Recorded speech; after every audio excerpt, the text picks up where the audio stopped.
My mother-in-law's hand rose, ready to strike me across the face, as it always did when I defied her.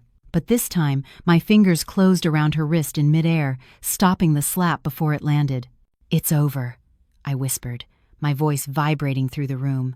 "From now on, your lives are no longer my problem." And before their astonished eyes, I pulled out the white envelope that changed everything. It was 5 a.m., and my phone's alarm went off. The same daily ritual of the last 5 years was beginning. I, Lauren, rubbed my eyes before getting out of bed. Beside me, Matt, my husband, was still sound asleep. His breathing was peaceful, oblivious to all the burdens that actually weighed on his shoulders too, but I knew his burden was different from mine. My first destination was the kitchen. The silence of this enormous, stately co-op always felt cold in the early morning. It was the apartment inherited from Matt's parents, majestic, with a balcony overlooking Central Park and antique furniture, but to me, it felt more like a museum housing bitter memories. I started heating water for the coffee. A black coffee, strong, with no sugar. The favorite of Mr. Arthur, my father-in-law. It had to be perfect, neither too strong nor too weak. I had been trying for 5 years to find that exact point, but there was always something to complain about. As the aroma of coffee filled the air, I heard the sound of footsteps. Mrs. Helen, my mother-in-law, had already come down, perfectly put together, her hair in a flawless bun, even if it was just to sit at home. Her sharp eyes immediately scanned the room, looking for something out of place. "Good morning, Helen," I greeted her, trying to inject some warmth into my still hoarse voice. She just gave a short nod and sat in her chair at the head of the dining table. "What's for breakfast? Don't give me the usual. I'm bored with it." "There's freshly made quiche and toast with avocado and smoked salmon, Helen," I replied as I placed the plates. "Humph. We'll see how it tastes." Matt finally appeared, kissed his mother's forehead, and came over to me. "Good morning, Lauren. Let me help you," he whispered. But as usual, Mrs. Helen was already calling for him. "Matt, come sit here. Your father and I want to talk to you about the new car." Matt shot me an apologetic look before obeying his mother's call. My heart always sank a little seeing him like that. He was a good, loving man, but in front of his parents, he was like a little boy, afraid of making a mistake. "Mr. Arthur appeared next with the day's newspaper under his arm. He sat down, accepted the coffee I offered him, took a sip, and then wrinkled his face. "Is this coffee or dirty water? It tastes strange." "I'm sorry, Arthur." "I made it just like always," I replied, holding my voice steady. "Well, pay more attention tomorrow." Breakfast passed in a tense silence, broken only by the clinking of silverware. I ate standing up in the kitchen, an unwritten tradition that made me feel like I was never part of that family at that table. I was the provider, the servant, the financial pillar. My salary as a senior director at a multinational consulting firm paid for everything. The co-op fees for this enormous apartment, the utility bills, the maintenance, the gourmet groceries for the month, the private university tuition for Matt's 2 siblings, and even the pocket money for my in-laws' whims. When they finished, I cleared the table. Matt helped me carry the dirty dishes. "I'm sorry about before, Lauren. They're under a lot of pressure," he whispered. "What pressure, Matt?" "The pressure of deciding which country club to join this year," I asked, unable to contain myself. My voice sounded more bitter than I intended. Matt sighed. "I know it's hard, but they're my parents. My father's business went bankrupt. His pride is shattered. We have to help them." "Helping and being exploited are different things, Matt," I said quietly before going into the kitchen. By 8 a.m., I was ready for work. Power suit, heels, discreet makeup. In front of the mirror, I saw a woman with tired eyes but straight shoulders. The strong Lauren, the unbreakable Lauren. That was the mask I put on every day. Outside, Mrs. Helen was chatting animatedly with a neighbor about her plans for a Mediterranean cruise next month, financed by me, of course. I kissed Matt's cheek as he read the news on his phone. "I'm off." "Drive safe, honey. We'll talk tonight, okay?" His eyes were full of a promise I had often heard but rarely seen fulfilled. "Sure," I replied dryly. In the car, on the way to the office, I could finally take a deep breath. Here, I wasn't Lauren, the servant daughter-in-law. I was Lauren, the respected professional. But the weight on my shoulders felt heavier and heavier. The picture of my married life looked beautiful from the outside. A stately apartment, a nice car, a complete family. But the paint was starting to chip, revealing a fragile, rotten canvas underneath. I began to wonder, how long would I have to live in this false painting? I hoped for only one thing, that Matt would one day find the courage to help me repair that canvas before it tore completely. That day was the anniversary of my mother's passing. As always, I took a moment of silence in my room before heading to work. I opened a small jewelry box in the secret drawer of my dresser. Inside, I kept a pearl necklace from my grandmother and a simple gold ring with a jasmine flower engraved on it. The ring was the only valuable thing my mother had ever owned. She always wore it, even when her hands were wrinkled. She said the ring was a reminder to always be strong and fragrant like a jasmine, no matter where you were planted. I stroked it, feeling as if it were infusing me with strength. "Mom, give me strength today," I whispered, before carefully putting it back and locking the drawer. When I returned from work, there was a small family meeting. Mrs. Helen announced her plans for the upcoming Easter celebration, which would, of course, require a considerable amount of money. I just nodded, mentally calculating the budget I would have to readjust. That night, when I went to get my night cream from the same drawer, my heart skipped a beat. The jewelry box was there, but my mother's jasmine ring was gone. Panic seized me. I emptied the drawer, searched every corner, even got on my knees to look on the floor. Nothing. My chest tightened. I went straight to Matt, who was watching TV in the living room. "Matt, have you seen my mother's gold ring, the one with the jasmine engraved on it?" I asked, my voice trembling. "No, Lauren. The last time I saw it, you were putting it away," he said, starting to notice my agitation. "Yes, it was there this morning, and now it's gone." The small commotion attracted the attention of my in-laws, who were playing chess on the terrace. They came into the room.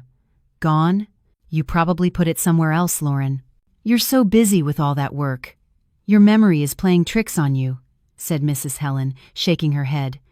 "That's impossible, Helen. I'm very careful with that ring. I keep it here, and this drawer is always locked," I retorted, trying to hold back tears. "Mr. Arthur smirked disdainfully. "You could have forgotten to lock it. Or maybe," he paused, looking at me in a way that made me uncomfortable, "you needed some quick cash for something and sold it on the sly. It's okay, just say so. We'd understand." That hurt more than a slap. The tears I had been holding back finally fell. "What, Arthur? How can you accuse me of something like that? It was my mother's. It's priceless, of course. And since it's priceless, I'm sure they gave you a lot for it," Mrs. Helen replied with a logic that tore my soul apart. I looked at Matt, pleading with my eyes. "Say something. Defend me."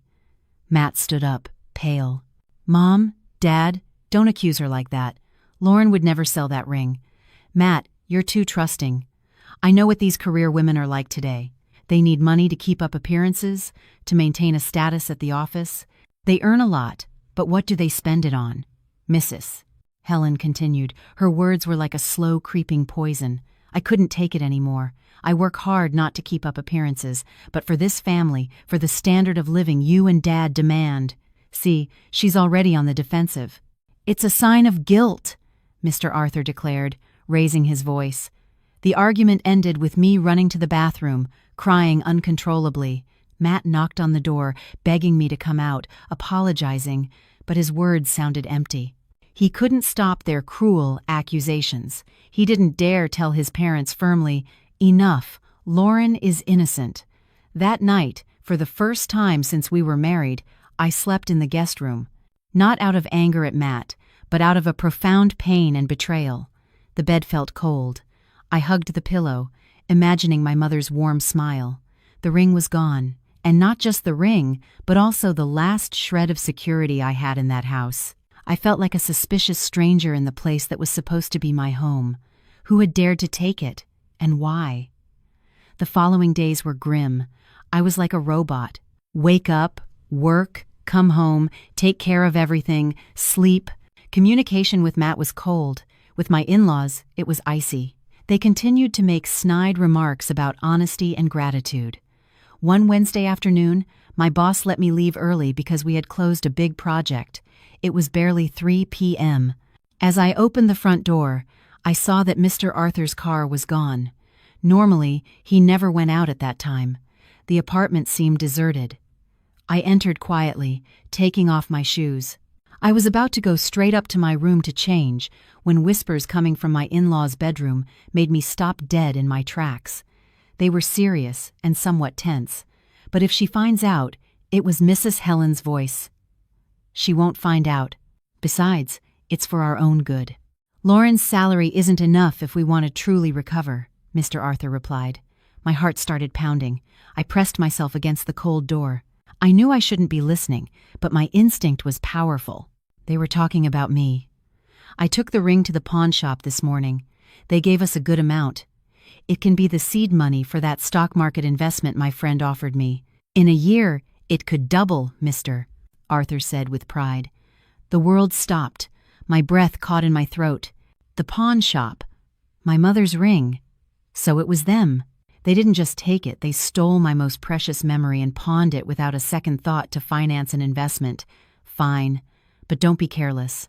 If Lauren asks again, we'll tell her we've asked all the housekeepers who have worked here that one of them must have stolen it. She'll believe it. She's so good, Mrs. Helen said in a tone so cold and calculating it made my skin crawl. Yes, she's too good, too easy to control. She's only good for making money and obeying. And Matt doesn't dare contradict us either. Everything is perfect, they chuckled. A laugh at my stupidity, at my goodness, which they saw as a weakness. My tears flowed freely, but this time they weren't tears of sadness. They were tears of a boiling rage, of a searing disappointment, and of a bitter revelation. All this time, I hadn't been a daughter-in-law, I hadn't been family. I had been an income source. A walking, obedient ATM who, even when robbed of her most beloved possessions, could only cry in the bathroom. My trembling legs carried me backward, silently, out of the apartment. I sat on a bench in the park across the street, breathing in fresh air that couldn't quell my nausea. It was then that a resolve was born, a resolve as hard as steel that replaced all the pain and doubt. I've been the good person they treat badly for long enough. My mother used to say, "Be strong and fragrant like a jasmine." A jasmine is fragrant, but its roots cling tightly to the earth. It was time to show the strength of my roots. They thought they had won the game. They thought I would remain silent, working and handing everything over to them. They were wrong. The submissive Lauren died that afternoon. The one who was resurrected was the Lauren who would defend her being, her dignity, and the last legacy of her mother. I dried my tears, took a deep breath, and a faint smile formed on my lips. Very well, if they wanted to play war, they would get one. But this war wouldn't be fought with shouts or tears. It would be fought with intelligence, calm, and a perfect plan. They wouldn't see it coming. My first step was to go back home as if I knew nothing, smiling more sweetly than usual. The game had just begun. In the days after discovering the bitter truth, I was like an actress playing the greatest role of her life. Every morning my smile was sweeter, my greeting kinder. Even to Mrs. Helen, who always criticized breakfast, I prepared the coffee with the exact point of bitterness I thought she liked. And when she still complained, I simply tilted my head and said, "I'm sorry, Helen. I'll do better tomorrow," in a perfectly submissive voice. At the table, I started listening more attentively when they talked about their plans. I saw the new neighbors, the Garcias, vacationing in the Canary Islands. "They say it was on a deal, Mrs." Helen complained one morning. "Wow, that must be very expensive," I responded with a sympathetic face. "But if you feel like it, maybe for the next semester we could plan something. I'm reviewing the budget." Helen's eyes lit up. "Really, Lauren? You would take care of that?" "Of course. For your happiness, I'll do what I can." My words were like honey, and they drank them up with joy. Matt noticed my change in attitude with surprise. When we were alone in the room, he asked, "Lauren, are you okay?" I was worried after the thing with the ring. I looked at him with a soft smile. "I've realized, Matt. Maybe I've been too tense. They're your parents. Maybe I should be more understanding that they're trying to get through a bad time. My words sounded so sincere that Matt hugged me tightly. Thank you, Lauren. I promise you, one day we'll be happy on our own. I'm looking for business opportunities, he whispered. His sincerity moved me, but it also saddened me. Matt's promises were like shadows. They were always there, but you could never catch them. For now, I had to focus on my own plan. Behind that submissive smile, my mind was working with cold, calculated precision. At work, behind my imposing desk, I began to move my pieces. First, I contacted my family's attorney, who had handled my mother's estate. I explained the situation without emotion, as if I were presenting a financial report. "So you want to file for a separation of assets with your husband and secure your current assets?" asked Mrs. Davis, the attorney. "Exactly. I want everything legally clear, and I also need help tracking a valuable family heirloom that I suspect has been pawned without my permission." I gave her a detailed description of the ring and an old photo of my mother wearing it. Mrs. Davis nodded with an understanding look. "We'll handle locating the pawned item. If it can be traced and proven to be your property and was pawned without your knowledge, it can be a very solid legal basis." The second step was the bank. I transferred all my personal savings, investments, and emergency funds to a new account at a different bank, solely in my name. I did it gradually, in amounts that wouldn't attract attention, so as not to set off any alarms. I also canceled all the additional credit cards my in-laws used, with the excuse that the bank was conducting a security verification. Every evening, upon returning from work, I continued to bring small treats, Mrs. Helen's favorite pastries, or an economics magazine for Mr. Arthur. "Helen, I saw there was a special at the bakery and thought of you." These small gifts further convinced them that I had reverted to being the submissive, manageable Lauren, and they grew more and more comfortable exposing their plans. "Lauren, my niece's wedding is next month. We have to give a generous envelope. We can't look cheap," Mrs. Helen requested one night. "Of course, Helen. How much is customary?" I asked, taking notes on my phone as if it were an important shopping list. "Minimum $1,000. We are an important family. We have to keep up appearances." I nodded. "Understood. I'll set it aside." In my room, that note wasn't a shopping list but a list of grievances. Every request, every complaint, every plan that drained my energy and my wallet, I documented meticulously. Date, amount of money, and the reason they gave. It was my collection of evidence to strengthen my position. One night, when everyone was asleep, I went out onto the balcony. The night air caressed my skin. I looked at the stars in the dark sky and thought of my mother. "Mom," I whispered, "maybe I can't be as fragrant as a jasmine like you were, but I will be as strong as its roots. I will protect everything you left me." A pang of guilt crept in. I was becoming calculating, but then I remembered the sound of their cold laughter behind the door. I remembered how they pawned my mother's ring without hesitation. This wasn't malice. It was self-defense. It was a war to regain control of my own life. I took a deep breath. The preparation phase was almost complete. The attorney had sent the draft of the postnuptial agreement. The details of the pawned ring were being tracked. My accounts were secure. Soon, I would give them the biggest surprise of their lives.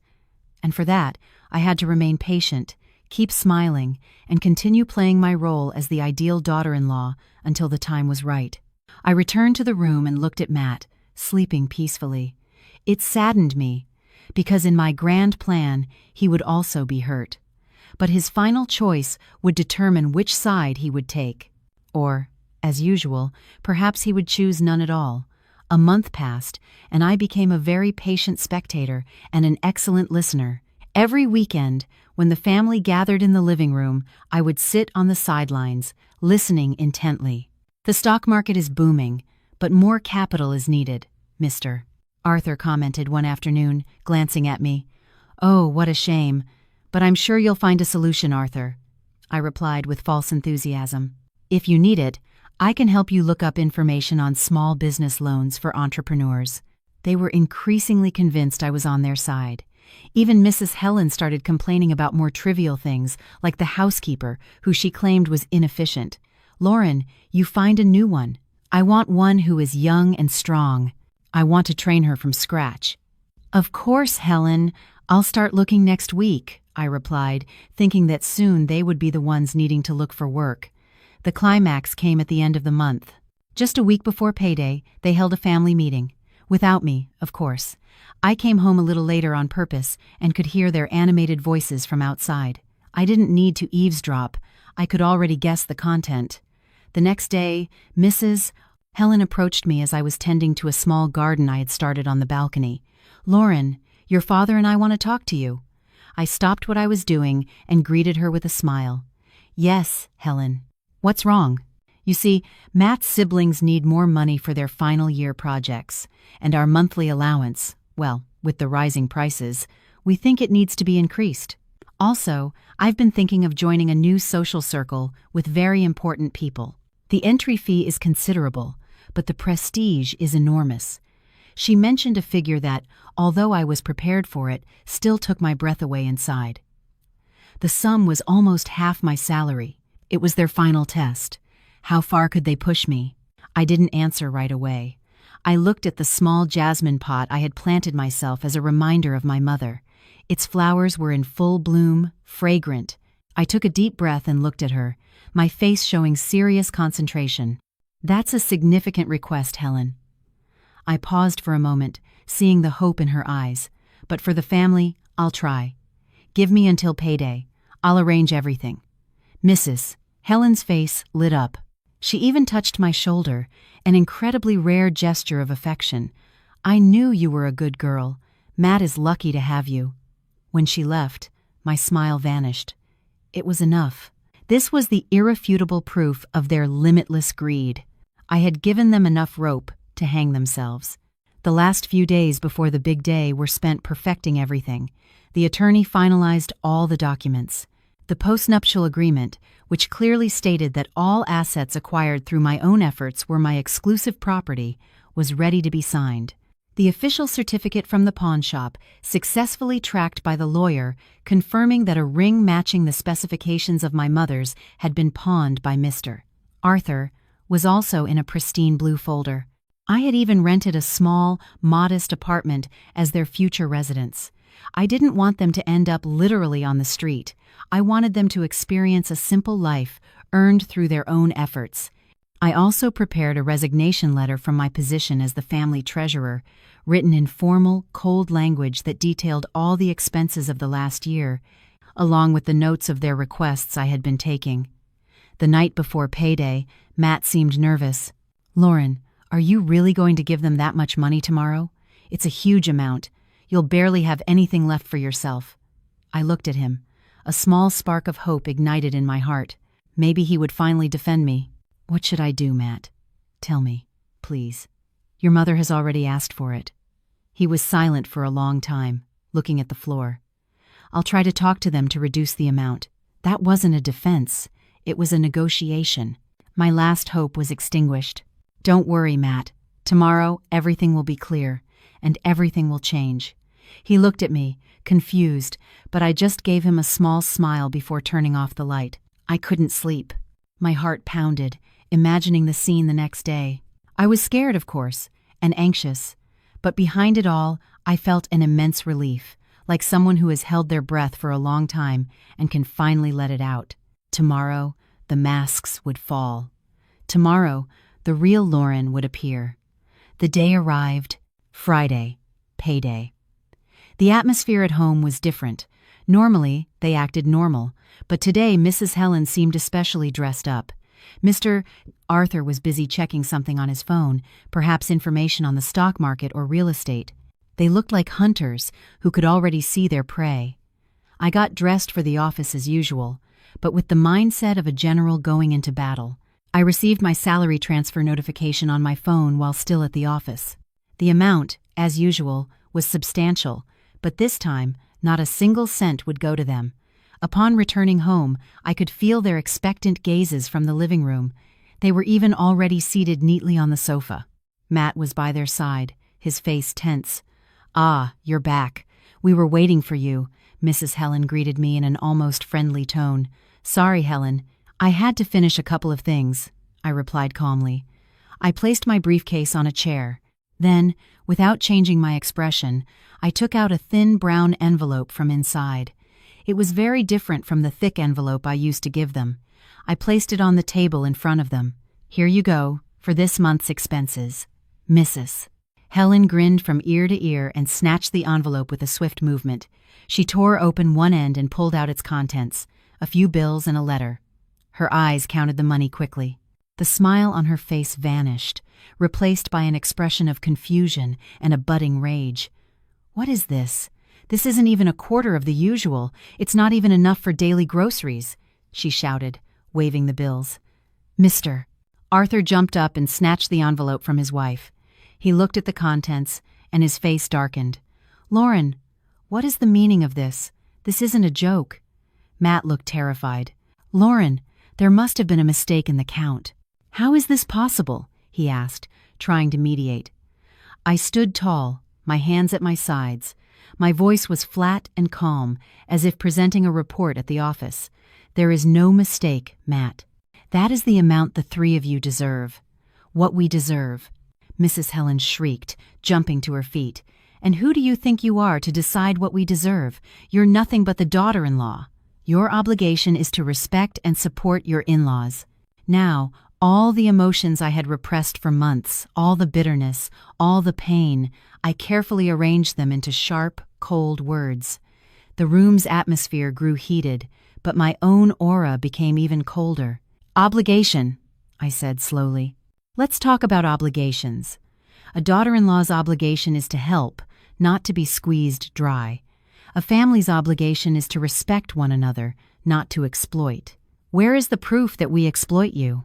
We only ask for what is ours, Mr. Arthur spat. Here is the proof, I said, pulling the blue folder from my briefcase. I showed them the copies of the report from the attorney and the pawn shop. A gold ring, an heirloom from my deceased mother, with a jasmine engraving, was pawned by you, Arthur, on the 22nd of last month, in your name. The value was considerable, you said, for an investment. In that instant, the color drained from their faces. From anger to a deathly pallor. They were stunned. Matt stared at the document with wide eyes. Dad, is this? Mr. Arthur tried to defend himself. It was for the good of the family, too. An investment. The good of the family? I interrupted, my voice beginning to rise but still controlled. What good of the family? The kind that allows you to steal the only valuable memory I have of my deceased mother and then have the audacity to accuse me of selling it? Mrs. Helen, speechless, tried to attack from another angle. You ungrateful girl, after everything we've given you. This house, your status as our son's wife. Please, Helen, I cut her off again, giving her no chance. This house is an inheritance from Matt's parents, not a gift to me. Since when is being an ATM and a suspected thief an honor? I took a deep breath. It was time for the final blow. So no, that envelope is not a mistake. It's reality. The reality that as of today, you are officially independent without a single cent of my salary. That sentence hung in the air, heavy and piercing. The majestic living room suddenly felt like a courtroom, and I, Lauren, who had always been silent, had finally become the prosecutor reading all the charges. They stood there, stammering, as their comfortable, luxurious world collapsed in an instant because of a thin envelope and an undeniable truth. The show had just begun. The atmosphere in the living room froze. My words, without a single cent of my salary, still echoed in the air, sharp and final. Mrs.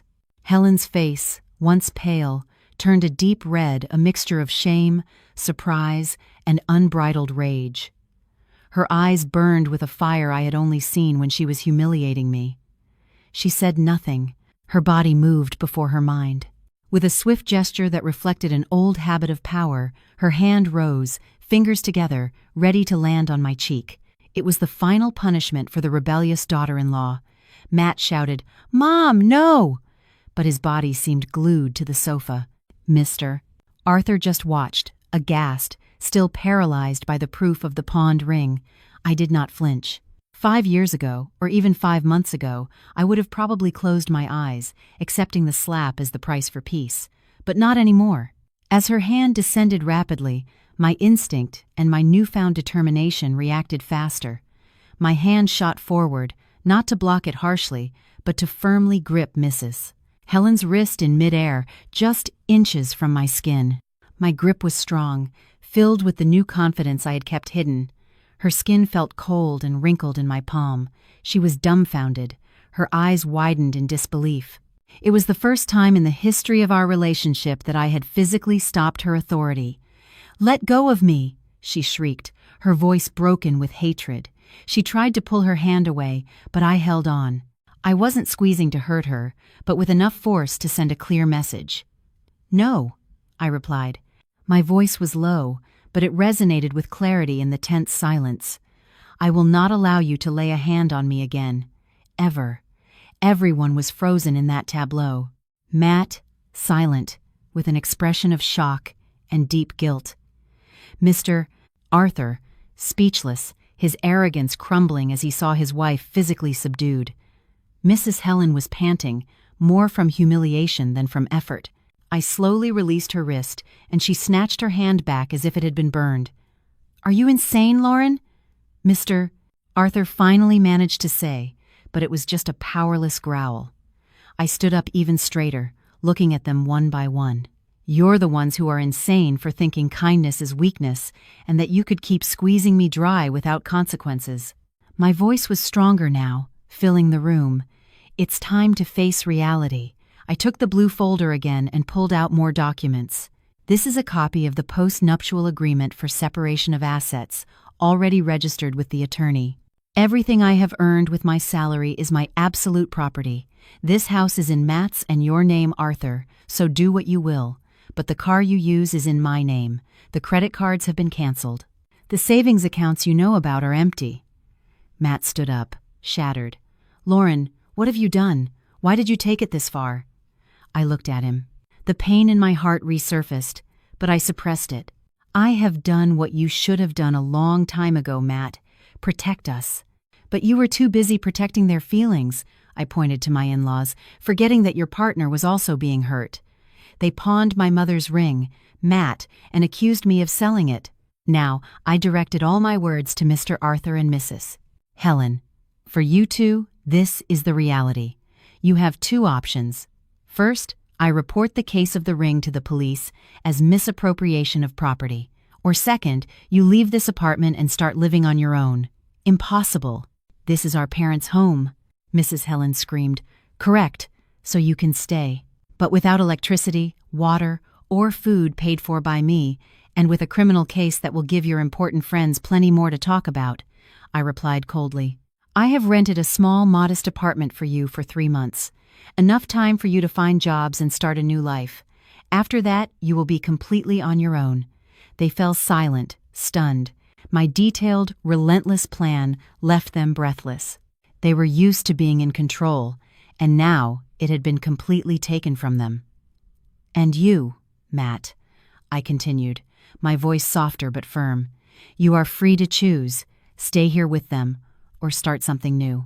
But our relationship needs real change, not just promises. Right now, I need space and time." I picked up my bag and the folder with my documents. "The superintendent of the new apartment will come for you tomorrow morning with a moving van. Pack your personal belongings. The furniture and luxury items here you can sell if you need money, but remember, it is no longer my responsibility." Without waiting for a reply, I turned and walked toward the door. My steps were firm, though my heart was pounding. Behind me, I heard Mrs. Helen's inconsolable sobs, no longer of anger but of despair, and Matt's voice calling my name sadly. I didn't turn back. This chapter was over.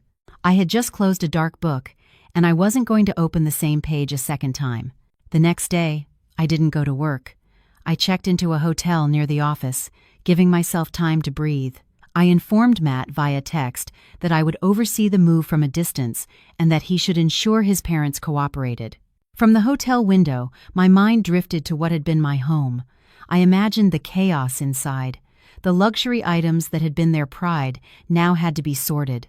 Which could they take to a modest two-bedroom apartment, and which had to be left behind or sold? I pictured Mrs. Helen's face, probably swollen from crying all night, realizing that her social circles, her vacations, had all vanished like a dream. I also thought about Matt. Would he go with them? Or would he stay alone in that enormous, silent apartment? The pain of leaving my husband was real, but the pain of remaining in a relationship that devalued and humiliated me was greater. Sometimes, to heal a deep wound, you have to make a clean cut. Around noon, I received a report from the apartment superintendent. The move was complete. The process was quiet, though with many tears and protests from Mrs. Helen. They took several suitcases and boxes of clothes and personal effects. The rest they left for Matt to sell. I also received a message from Matt. It was long, filled with regret. He apologized for his neglect, his cowardice, and his silence when they hurt me. He said he had decided to stay in his parents' apartment for a while to make sure they were okay and to help them adjust. He wrote, "I know this is the consequence of my actions. I'm not asking you to come back now, but please don't close the door on me forever. Give me a chance to prove I can change." I read it several times. Tears fell. Was there still love? Yes. But was it enough? Not yet. Trust is like a crystal plate. Once broken, you can try to glue it back together, but the cracks will always be visible. It takes a long time to repair, or perhaps it requires a completely new plate. A few days later, I returned to the apartment. It felt immense, silent, and empty. Mrs. Helen's shouts, Mr. Arthur's complaints were gone. I walked through each room, sat in the dining chair she used to occupy. I stood in the kitchen that had been my headquarters. Little by little, I began to clean, not just the dust, but the negative energy clinging to every corner. I opened all the windows, letting in fresh air and sunlight.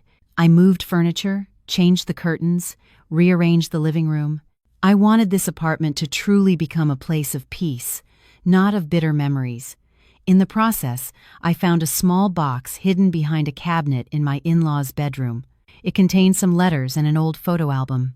There were pictures of Matt as a child, photos from my in-laws' wedding where they looked happy. I realized something. They weren't born bad people. Bankruptcy and the loss of their pride had turned them into human beings filled with fear and greed. They tried to fill that void with luxuries and the approval of others, sacrificing me in the process. This knowledge didn't excuse their actions, but it gave me understanding. The resentment I felt slowly transformed into sadness.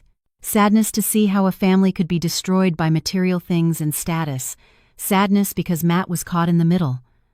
I decided not to press legal charges for the ring, as long as they never bothered me again. I had already retrieved the ring from the pawn shop. Holding it in my hand was like holding my mother's hand. I kept it safe in a bank's safe deposit box. That ring was the closing of one chapter and the beginning of a new one. 3 months passed. I lived alone in that renovated apartment. I filled it with plants, books, and relaxing music. I focused on my work and began to pick up abandoned hobbies, cooking for pleasure, not for criticism, and taking painting classes. I received news about my in-laws through Matt. At first, it was very difficult. Mrs. Helen fell into a depression and refused to leave the apartment. Mr. Arthur was forced to take odd jobs as a private driver, something he would have previously considered humiliating. Life in the small apartment forced them to be humble. No housekeeper, no luxury shopping. They had to count every penny. However, slowly, a change occurred. Matt told me that one day, Mrs. Helen started cooking for her husband. The taste might not have been perfect, but Mr. Arthur ate without complaining. They began to talk heart to heart, something they probably hadn't done in a long time, too busy keeping up appearances. They realized they had lost each other in their own greed. They also began to be aware of the sacrifice and humiliation they had inflicted on me. Mrs. Helen, through Matt, sent me an apology. "Tell Lauren, I'm sorry. I forgot how to be a good mother, not just a demanding mother-in-law." I listened to that with tears in my eyes, not of happiness, but of release. I didn't forgive her immediately, but I appreciated her acknowledgement. It was a first step. Meanwhile, my relationship with Matt was like a thin thread. We stayed in touch, but infrequently. He would send me pictures of the progress of his small business, a coffee shop he was running with a friend. He also started going to therapy to learn how to be more assertive and responsible. He no longer begged me to come back. He demonstrated his change with actions. One evening, he came to see me. He stood at the door. He looked thinner, but his gaze was clearer. "I didn't come to convince you to come back, Lauren," he said. "I came to give you this." He handed me a box. Inside was a beautiful pearl necklace. "It's from the first profits of my business. It's not my parents' money or from your salary. It's purely from my own effort. As a symbol of a sincere apology, I accepted it, moved." "Matt, listen to me first," he interrupted. "I understand now. Love isn't about possessing, it's about respecting. And I didn't respect you. I let my parents hurt you. I don't deserve a second chance. But I promise you, I will continue to change for myself. And who knows, maybe one day, if fate allows it, I can be a man worthy of someone like you again." He left after that, leaving me with mixed feelings. Was there hope for us? I didn't know, but what I did know was that I was proud to see his change. And most importantly, I was proud of myself. Now, a year after everything changed, I am sitting on the terrace of my home, a serene home, the same apartment, but with a completely different energy. In front of me, my jasmine plant is in full bloom. Its fragrance fills the morning air. My life now is peaceful and fulfilling. I still work, but now my salary is for my future, for small donations to an orphanage, and for taking care of myself. I have found happiness in the simplicity I possess. News of my ex-in-laws. They still live in the apartment, but Matt helped them set up a small business selling homemade frozen meals. Their life is simple, far from the luxury of the past. But Matt says they laugh together more often now.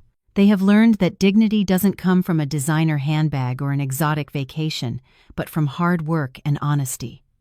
My relationship with Matt. We've decided not to rush things. We are like two good friends supporting each other's growth. We see each other occasionally for coffee, to catch up. There's a new affection growing on the ruins of the old one, more mature and full of appreciation. Maybe one day we will start over, or maybe not. And I am okay with both possibilities. The most important thing is that I have found myself again, the strong Lauren, the Lauren who dared to say enough, the Lauren who is not afraid to be alone. I learned that being good doesn't mean allowing yourself to be humiliated. True strength is the courage to set boundaries, even with the people you love. My story may be filled with tears and pain, but from it, a new wisdom was born.